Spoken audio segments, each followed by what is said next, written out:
नमस्कार, news for nation देख रहे हैं आप। आपके साथ मैं हूं ऋचा शर्मा। आज जेडीयू के नए राष्ट्रीय अध्यक्ष आरसीपी सिंह बन गए। दरअसल नीतीश कुमार ने ये प्रस्ताव सबके समक्ष रखा था। सभी सदस्यों की सर्वसम्मति के बाद आरसीपी सिंह को जेडीयू का नया राष्ट्रीय अध्यक्ष बनाया गया है।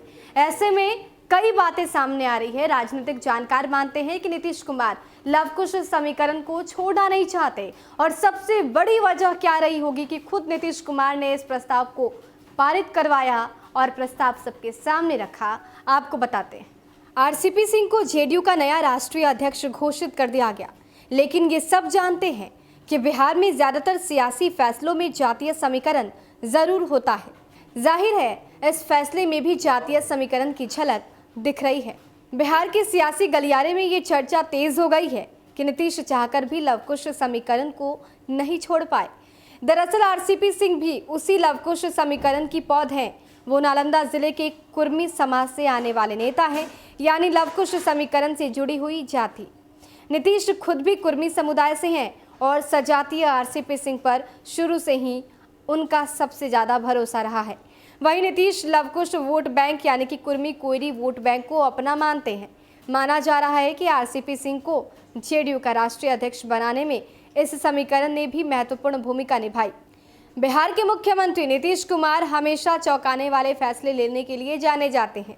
इसलिए पटना में चल रही जेडीयू की राष्ट्रीय कार्यकारिणी की बैठक में भी उन्होंने ऐसा ही एक निर्णय ले लिया। उनके गृह जिले नालंदा से आने वाले और नीतीश के बेहद करीबी रामचंद्र प्रसाद सिंह उर्फ आरसीपी सिंह अब जेडीयू के नए राष्ट्रीय अध्यक्ष होंगे। खुद नीतीश कुमार ने इस बारे में राष्ट्रीय कार्यकारिणी में प्रस्ताव रखा, जिसे सभी सदस्यों ने सर्वसम्मति से पारित कर दिया। अब सवाल ये है कि आखिर नीतीश कुमार ने राष्ट्रीय अध्यक्ष पद क्यों छोड़ा। सवाल ये कि नीतीश कुमार 2022 तक राष्ट्रीय अध्यक्ष बने रह सकते थे, लेकिन बीच में ही उन्होंने ऐसा फैसला क्यों लिया। सूत्रों के मुताबिक फैसले तो अब भी नीतीश ही लेंगे, लेकिन सिर्फ मुहर आरसीपी सिंह के नाम की होगी।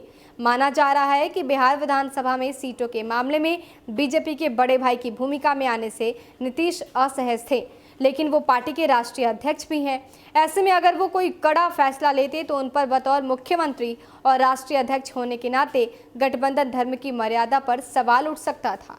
इसलिए नीतीश ने ये मास्टर स्ट्रोक खेल दिया। दूसरा पहलू ये भी है कि नीतीश अब सक्रिय राजनीति से दूरी बनाना चाहते हैं। उन्होंने बिहार चुनाव के प्रचार के दौरान ही ये बातें कही थी कि ये उनका आखिरी चुनाव है। हालांकि बाद में उन्होंने इसके अलग मायने भी बताए थे। माना तो ये भी जा रहा है कि नीतीश ने पार्टी का अध्यक्ष पद आरसीपी सिंह को सौंपकर एक तरह से पारी समाप्ति की घोषणा कर दी।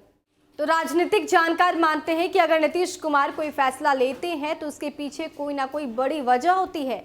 ऐसे में लवकुश समीकरण को नहीं छोड़ने और जातीय समीकरण को साधने की कोशिश नीतीश कुमार की तरफ से की गई है और इसके साथ अपने पर लगने वाला ब्लेम गेम को आरसीपी सिंह पर थोपने की ये प्लानिंग नीतीश कुमार की थी। तो ऐसे में इसे मास्टर स्ट्रोक कहा जा सकता है। फिलहाल के लिए इतना ही। बने रहे हमारे साथ और देखते रहे न्यूज फॉर नेशन। नमस्कार।